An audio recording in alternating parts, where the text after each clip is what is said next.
Assalamualaikum warahmatullahi wabarakatuh. Jumpa lagi di mata kuliah Manajemen Koperasi dan UMKM. Di pertemuan ke-11 ini kita akan membahas tentang peluang dan tantangan logistik dan ekspor impor UMKM. Kenapa kita perlu membahas ini? Karena saya yakin di level mahasiswa biasanya literasi tentang ekspor impor masih jarang. Kemudian mungkin hanya sebatas dagangan internasional saja, apalagi juga untuk level UMKM masih sangat sedikit. Seperti yang kita tahu, neraca perdagangan Indonesia juga lebih dominan impor, terutama dari negara Cina.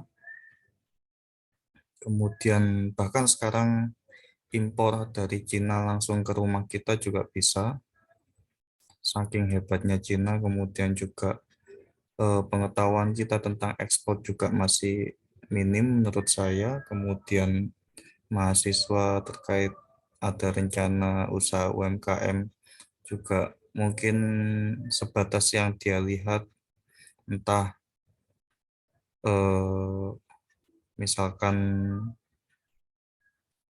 kafe, warung, kemudian kemudian ATK, kemudian sebatas yang dia lihat di area kampus saja.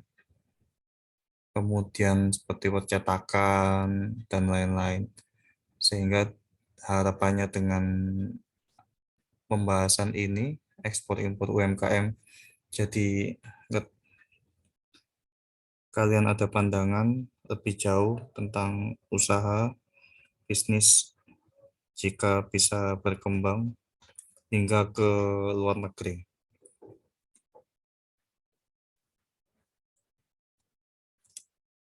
Kemudian peluang dan tantangan ekspor impor produk UMKM.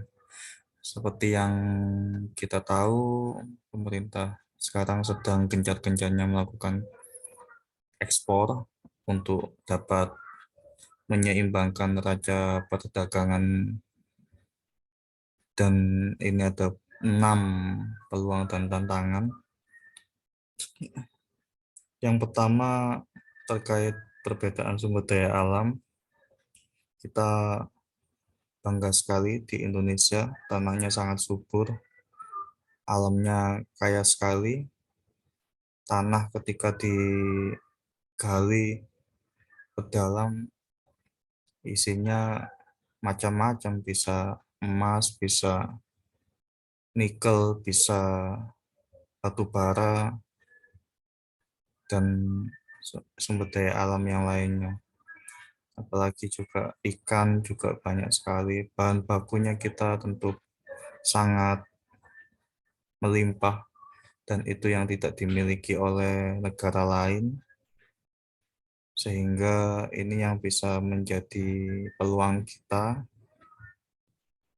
untuk mencari suppliernya atau menjadi supplier dan mencari buyernya, pembelinya di negara lain tersebut, apakah di Eropa atau di Amerika atau di Afrika atau di Asia Asia Timur, kemudian Asia Timur Tengah. Sehingga ketika itu sudah berjalan, maka bisa usaha UMKM ini bisa otomatis berjalan, tinggal kirim, tinggal kirim. Kemudian perbedaan faktor produksi.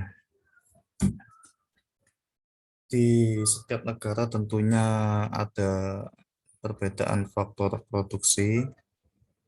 Eh, Faktor produksi juga dipengaruhi oleh berbagai macam, misalkan aturan ketenaga kerjaannya, kemudian mesin-mesin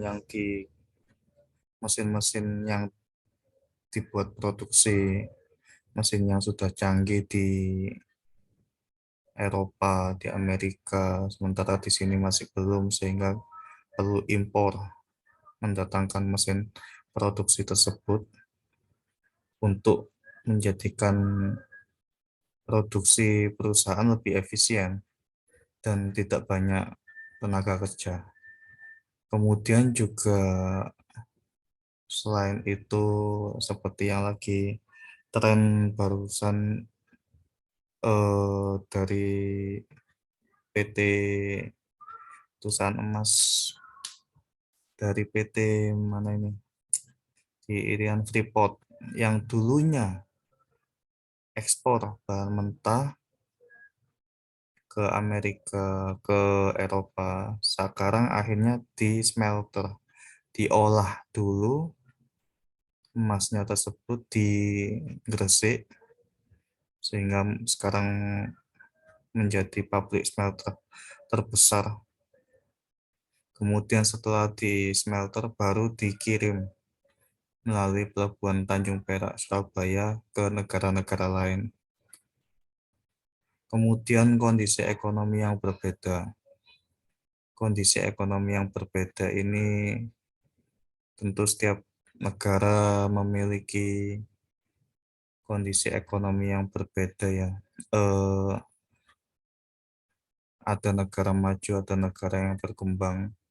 Adapun negara yang masih miskin, ada negara yang ekonominya porak-poranda setelah perang, misalkan di Timur Tengah lah. Ini merupakan ya salah satunya bisa jadi peluang kita bisa seperti yang kemarin barusan eh, Afghanistan atau Pakistan yang ditinggal oleh pasukan Amerika di situ negaranya porak-poranda, kemudian pemerintah Taliban sedang membutuhkan dana besar untuk menata ulang negaranya, kemudian datanglah negara Cina siap mensupport mensupport kebutuhan di negara Pakistan ya. Kemudian juga seperti paling kenal ini di Afrika, di mana Indomie sampai menjadi makanan favorit di negara sana.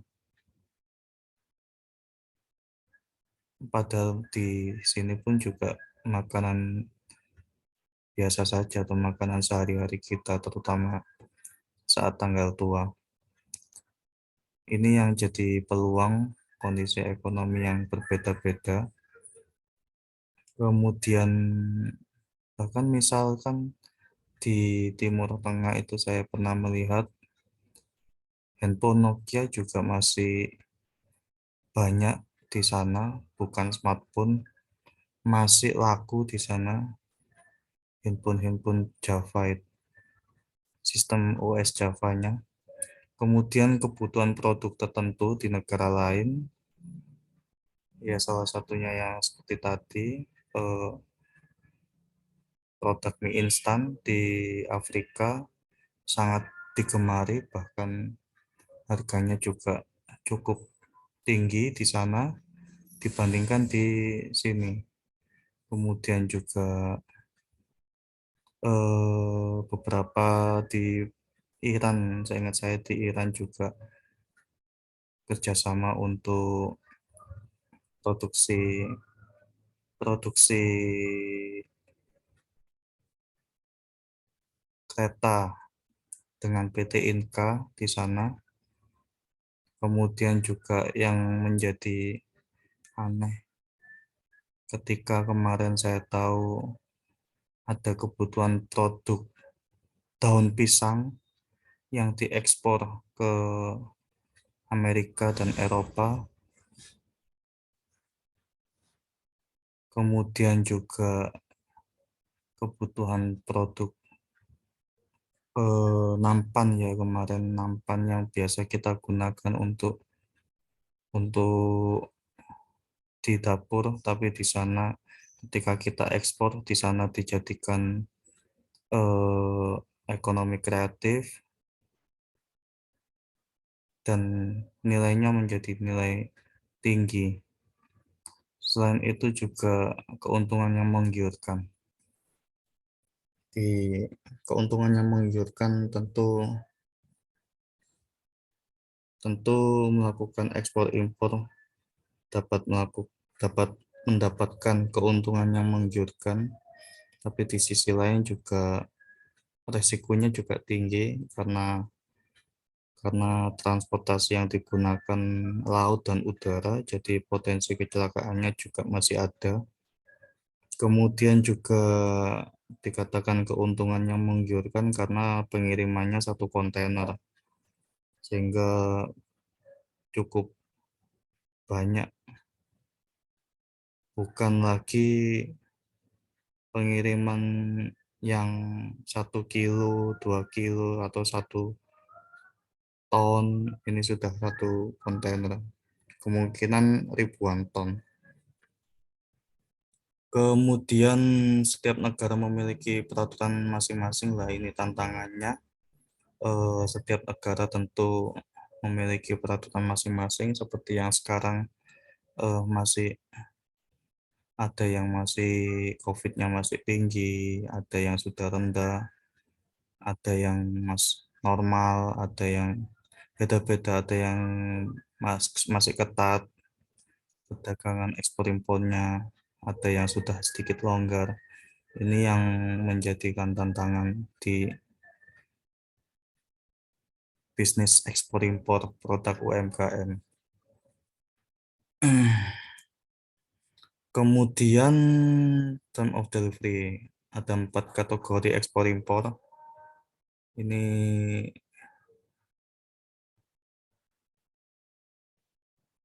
yang pertama, yang simple, penjual menyediakan barangnya di tempat sendiri, misalkan di pabrik atau di gudangnya. Pembeli harus mengurus sendiri pengangkutan barang dari negara penjual.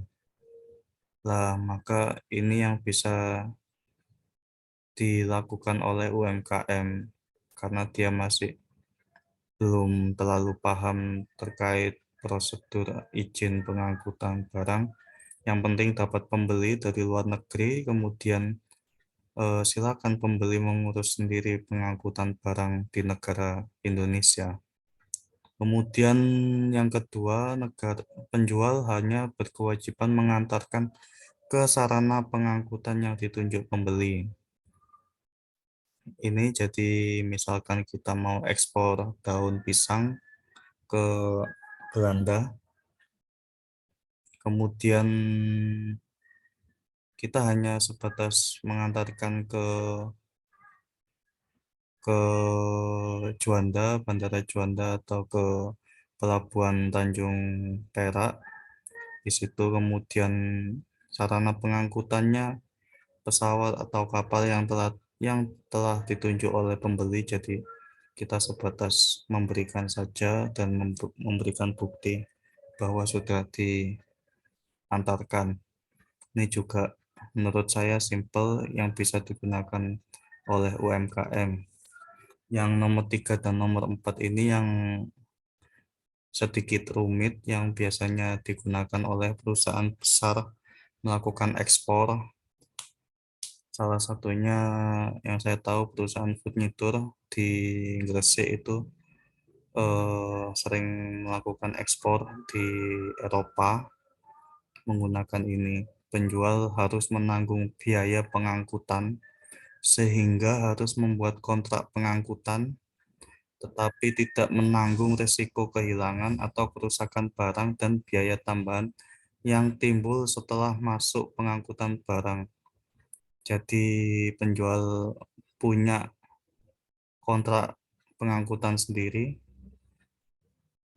dengan sarana pengangkutan, apakah kapal atau kapal kargo atau dengan pesawat. Kemudian juga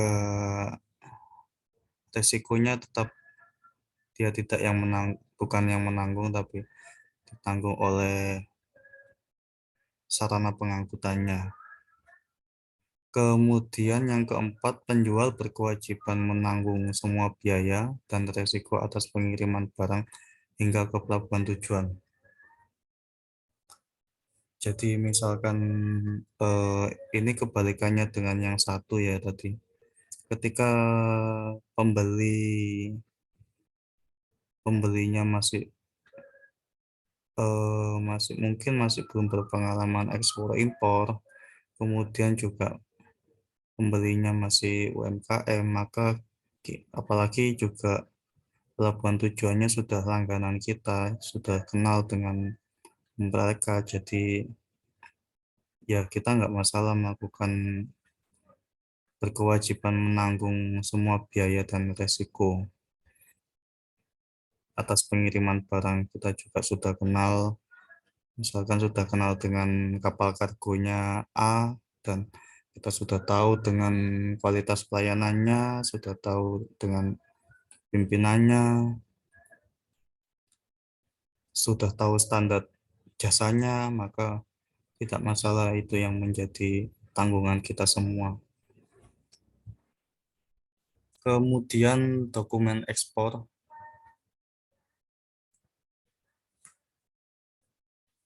Dokumen ekspor di sini saya yakin masih banyak yang belum belum pernah mendapatkan ini, jadi saya masukkan ini, mungkin barangkali nanti bisa bermanfaat untuk kalian ketika ada rencana ekspor. Maka 7 dokumen ini yang perlu disiapkan. Yang pertama, invoice dan packing list. Biasanya disiapkan oleh pelaku usaha atau UMKM-nya. Invoice ini surat tagihan pembayaran.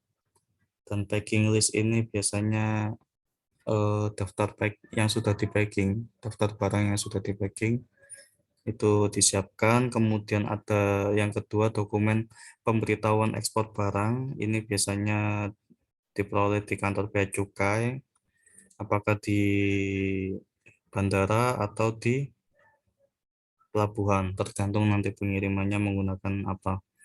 Setiap bandara internasional dan pelabuhan internasional pasti ada kantor bea cukainya. Kemudian izin ekspor lainnya, terutama untuk kategori barang yang dibatasi ekspornya, contohnya adalah surat persetujuan ekspor untuk ekspor produk kopi. Untuk barang bebas ekspor tidak diperlukan dokumen khusus seperti kelompok barang yang dibatasi ekspornya. Nah, ini ada surat persetujuan ekspor karena dibatasi, misalkan produk kopi dan produk lainnya, ada beberapa produk yang dibatasi oleh pemerintah, tujuannya agar permintaan dalam negeri tidak terganggu dan menjaga kelestarian produk di dalam negeri. Kemudian yang keempat ini ya, bill of lading. Jika pengiriman lewat laut, dokumen ini disiapkan oleh perusahaan pelayaran, biasanya perusahaan kargo yang akan mengurus BL. Bill of lading ini seperti kalau di perusahaan biasa itu bagian surat pengiriman itu biasanya ada seperti tanda terima barang juga bisa. Kemudian airway bill, jika pengiriman lewat udara, dokumen ini bisa juga disiapkan oleh perusahaan kargo. Ini sebagai bukti bahwa barang tersebut sudah dikirimkan melalui perusahaan kargo tersebut. Kemudian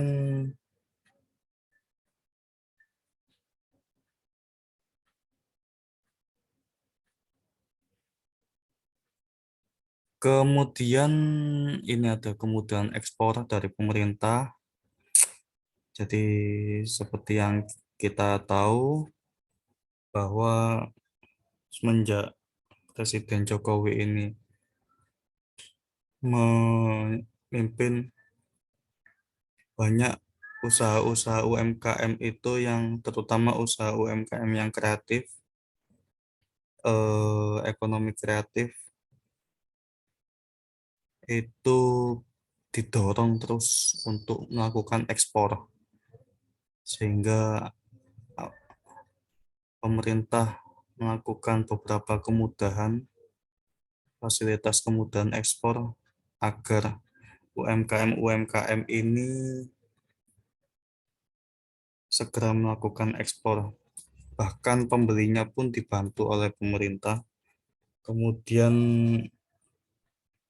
eh, di setiap kementerian juga ini menjadi program prioritas di industri, di Kementerian Perindustrian dan Perdagangan,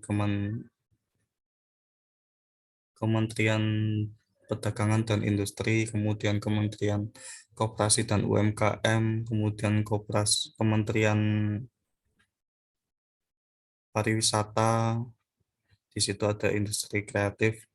Semuanya didorong agar UMKM segera melakukan ekspor. Salah satu ada beberapa kemudahannya. Yang pertama, surat keterangan asal.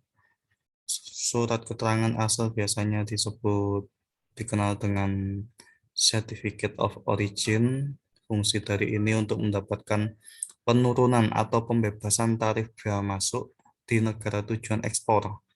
Ini yang biasanya sudah kerjasama antar pemerintah. Ketika menunjukkan SKA, maka mendapatkan pembebasan tarif bea masuk atau penurunan. Kemudian dengan menyertakan dokumen SKA pada setiap kali ekspor, maka si buyer akan mendapatkan penurunan atau pembebasan tarif bea masuk barang di negaranya. SKA juga berfungsi sebagai pernyataan keabsahan bahwa barang yang diekspor adalah buatan atau diproduksi di Indonesia. Kemudian ada sistem InaTrade, Indonesia Trade ya, merupakan aplikasi online untuk mengurus izin ekspor produk tertentu. Ini yang silakan nanti bisa dicoba, cari cari bahan baku di sekitar rumah kalian, di kota kalian, apa yang sekiranya bisa didagangkan, diperjualbelikan, dilakukan ekspor, kemudian juga cari pembelinya. Ya salah satunya harus perbanyak linknya harus luar negeri, kemudian bahasa asingnya juga harus ditingkatkan. Jadi jangan membatasi jaringan di hanya sekedar di mahasiswa ekonomi syariah, atau membatasi jaringan sebatas ekonomi syariah, tapi perluas jaringan ke luar kampus, terutama di luar negeri yang bersedia menjadi buyer. Ketika sudah punya barang, bahan baku, kemudian juga dapat buyer, maka silakan diurus izin ekspor produk ini.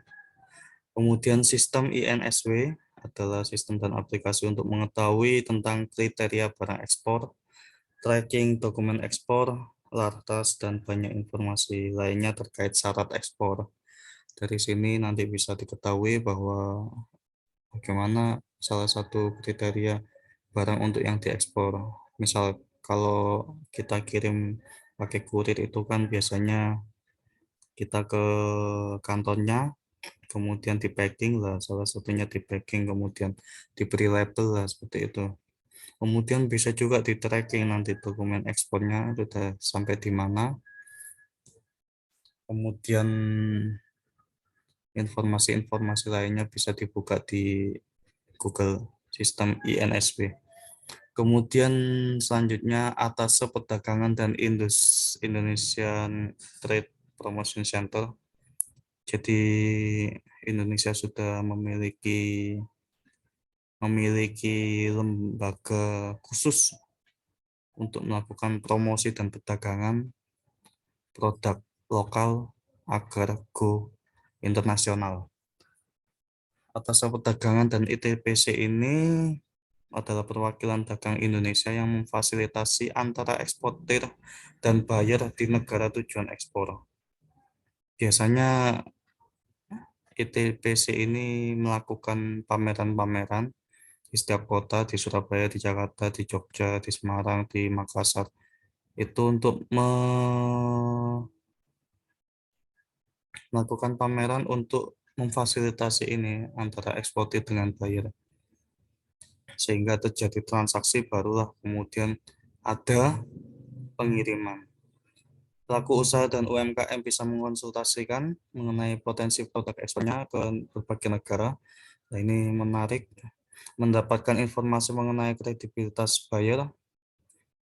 Jadi kita ketika kita kesulitan mendapatkan buyer, maka kita bisa minta tolong ITBC ini, manakah buyer yang sekiranya kredibel. Kemudian karena biasanya juga ada yang buyer tipu-tipu, misalkan disuruh DP dulu atau disuruh kirim dulu bayarnya nanti.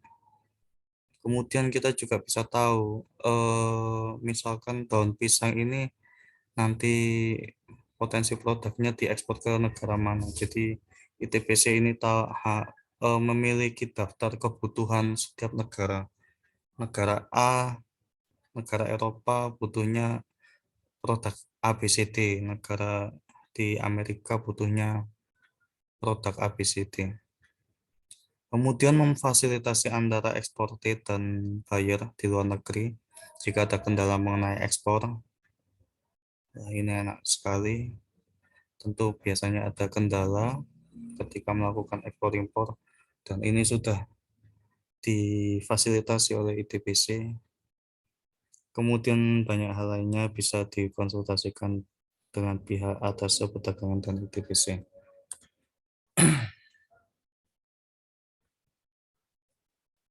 Kemudian pembiayaan ekspor.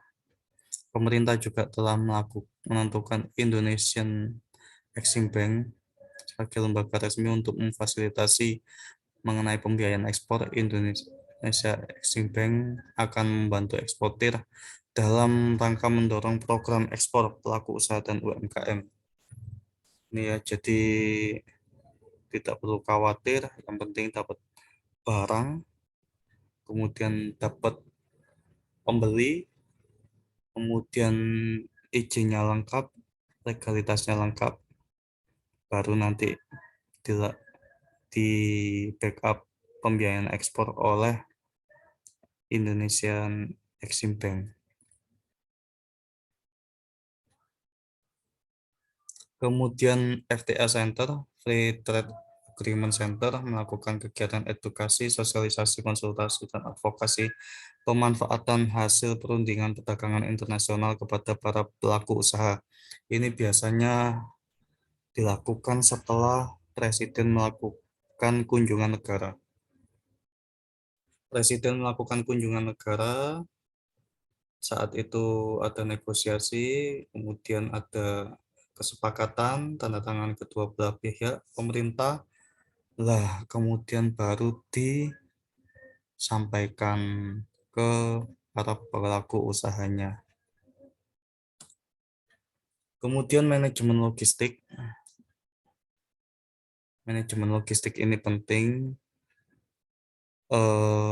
karena sebelum manajemen logistik ini terbagi menjadi dua ya, internal dan eksternal. Untuk internal di manajemen logistik di perusahaannya, sementara eksternal yang keluar ke customer. Manajemen lebih menitik beratkan pada cara untuk mengelola barang melalui tindakan-tindakan perencanaan dan penentuan kebutuhan, pengadaan, penyimpanan, penyaluran, pemeliharaan, dan penghapusan untuk mencapai tujuan yang telah ditetapkan. Kemudian menurut Bowosow, tentang pengertian logistik modern saat ini yaitu proses pengelolaan yang strategis terhadap pemindahan dan penyimpanan barang, suku cadang, dan barang jadi dari para supplier di antara fasilitas-fasilitas perusahaan dan kepada para pelanggan. Jadi mengelola proses pengelolaan strategis, dipindahkan dan disimpan barang suku cadang dan barang jadi dari supplier, kemudian ke pelanggan. Jika menurut The Council of logistik manajemen. Manajemen logistik merupakan bagian proses supply chain. Proses supply chain adalah ya ekspor dan impor itu tadi. Jika di internasional, yang berfungsi untuk merencanakan, melaksanakan, dan mengendalikan keefisienan dan keefektifan aliran penyimpanan barang, pelayanan, dan informasi terkait dari titik permulaan hingga titik konsumsi. Titik permulaan berarti dari supplier, titik konsumsi artinya customer, dalam tujuannya untuk memenuhi kebutuhan pelanggan. Ini logistik sistem, jadi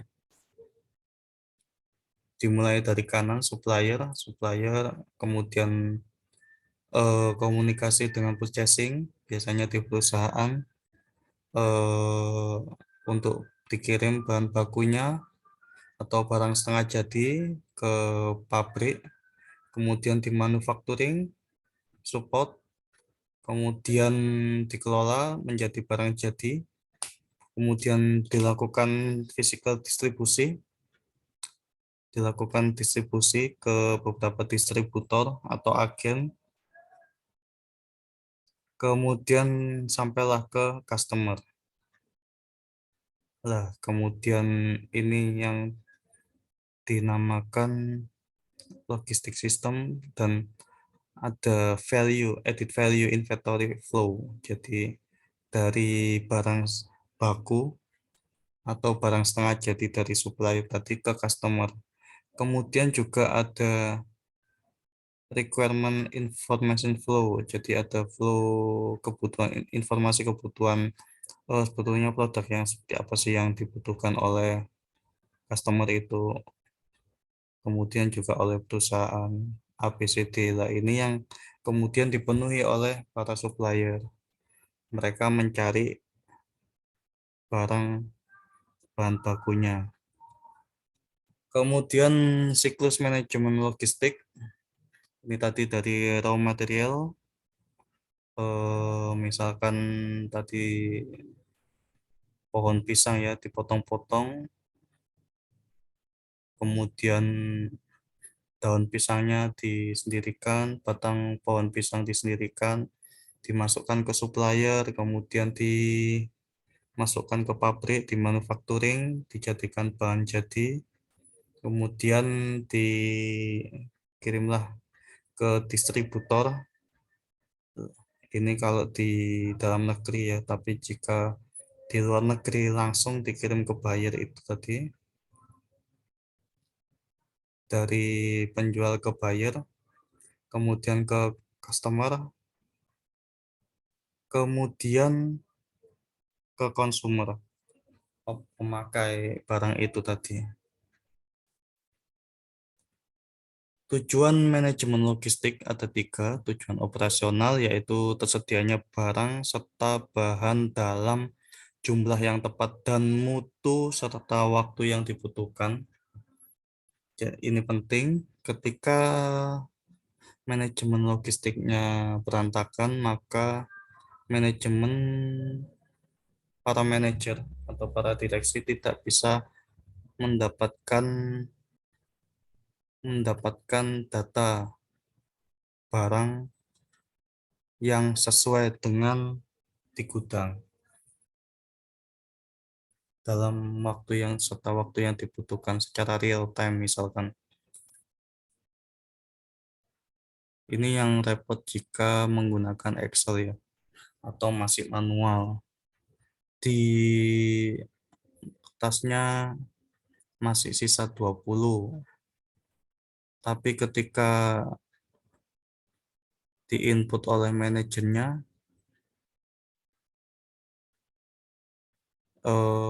ini kan tidak langsung real time. Masih 15, masih 30.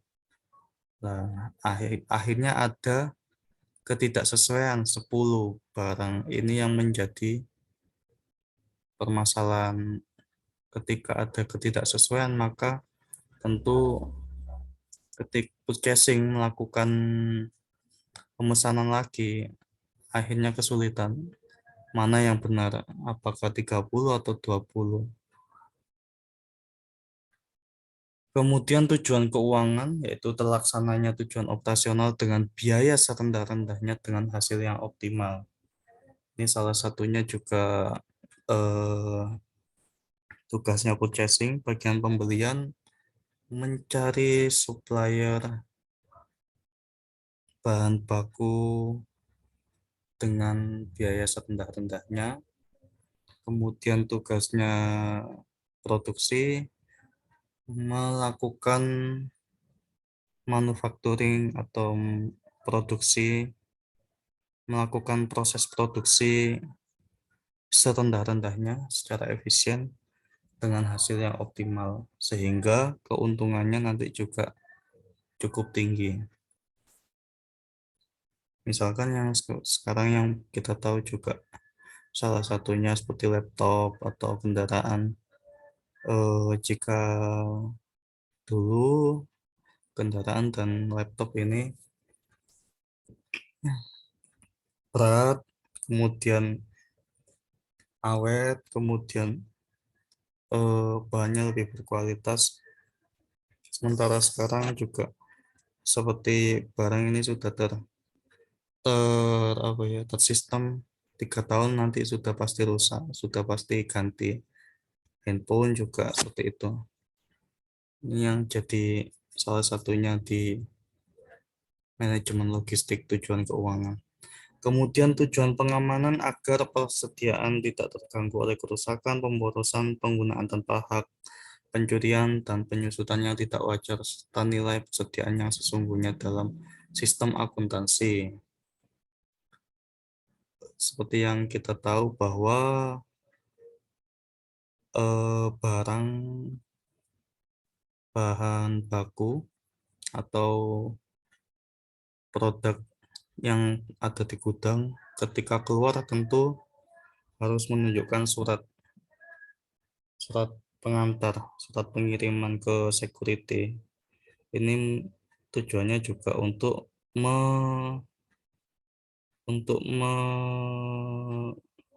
menekan agar tidak terjadinya pencurian atau kemudian juga pemborosan.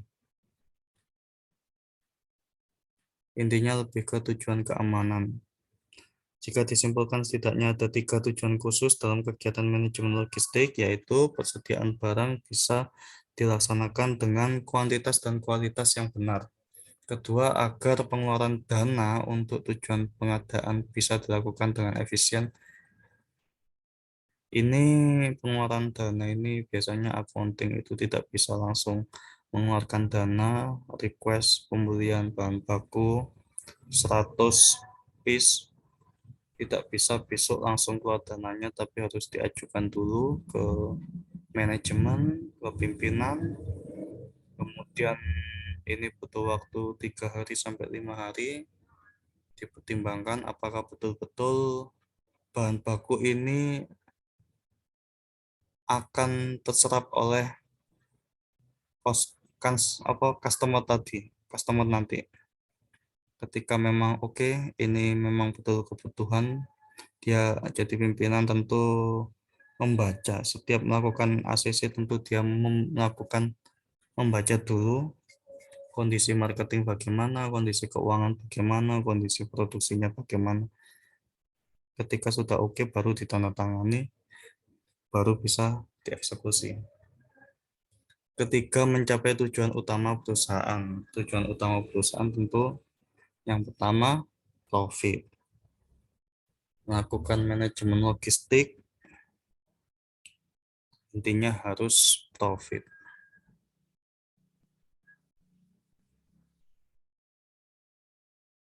Manfaat manajemen logistik yang pertama, persediaannya terukur, jadi di komputer, di laptop secara real time dapat kita ketahui bahwa sisa bahan bakunya ini tinggal berapa, apakah cukup untuk memenuhi kebutuhan dari customer melalui marketing, kapan saatnya pengadaan lagi. kapan saatnya kita tahan dulu untuk beli, apalagi kondisi saat COVID yang tidak menentu, tiap 2 minggu aturannya berubah. Kemudian transportasi, eh, manfaat transport dari sisi transportasi ini, misalkan pengadaan bahan baku A, oke, ACC beli. Kemudian pengadaan bahan baku B, bahan baku C lah. Ini yang jadi tidak efektif. Ketika pengadaan bahan baku A, B, C dilakukan secara bersamaan, maka transportasinya pun cukup satu saja, sehingga menjadi lebih efektif. Selain itu juga di gudang ada transportasi forklift. Apakah besaran gudang banyaknya barang ini cukup satu forklift atau butuh berapa forklift? Apakah truknya itu cukup? Cukupnya berapa? Ini juga menyesuaikan dengan kebutuhan semuanya. Kecepatan pengiriman juga salah satunya. Kemudian manfaat yang ketiga, fasilitas. Fasilitas dengan adanya manajemen logistik, maka fasilitas-fasilitas logistik harus terpenuhi. Misalkan gudang, apakah gudang ini cukup, apakah perlu penambahan atau harus pindah yang lebih besar. Kemudian lemari susunnya itu sampai tinggi. Kemudian fasilitas K3-nya apakah siap. Kemudian layanan yang tentu yang diharapkan oleh customer ketika melakukan pemesanan, segera segera sampai ke customer. Kecepatan layanan salah satunya. Kemudian juga kalau sekarang sih sudah canggih ya, dilihat, oh barang saya sudah sampai mana ini, oh masih diproduksi, oh sudah di gudang, oh sudah dalam pengiriman. Kemudian manajemen dan administrasi, jadi administrasinya detail lengkap sehingga manajemen dapat melakukan keputusan secara akurat dan tepat.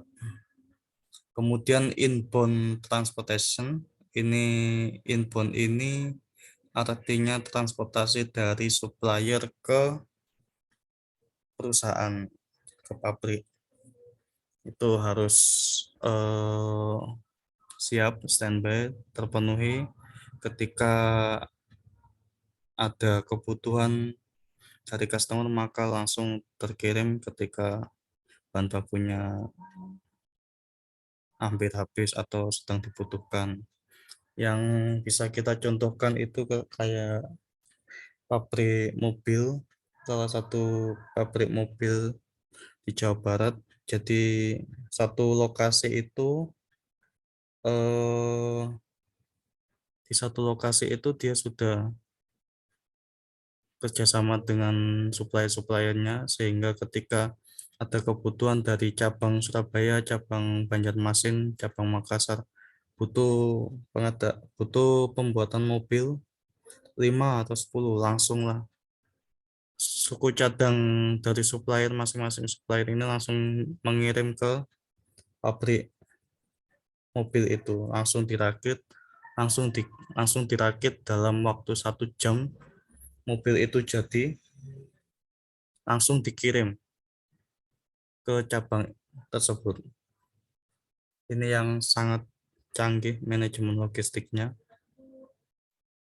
dan sehingga tidak perlu apa ya, tidak perlu suplai, tidak perlu menyimpan suku cadang lama-lama, masing-masing suku cadang sudah terintegrasi di aplikasi dengan suppliernya, ketika ada kebutuhan 10, maka langsung supply-nya mengirim, langsung digunakan, langsung dirakit, langsung jadi, langsung dikirim. Hebatnya di situ. Itu yang masuk juga di pemecahan masalah. Jadi sangat cepat. Kemudian outbound transportation ini transportasi dari pabrik ke distributor atau ke kantor cabang tadi untuk dikirimkan, kemudian di drop di situ, kemudian dikirimkan sampai ke customer. Informasi ke konsumen ini yang tadi bisa misalkan dapat dilihat di web atau di aplikasi posisi barangnya sampai di mana. Kemudian kepercayaan dari konsumen ini sangat penting sehingga tidak ada tipu-tipu atau tidak ada salah keterangan terkait manajemen logistik. Alhamdulillah sudah selesai. Semoga ilmu yang telah kita sharingkan hari ini bermanfaat untuk masa depan kalian nanti. Saya tutup. Wassalamualaikum warahmatullahi wabarakatuh.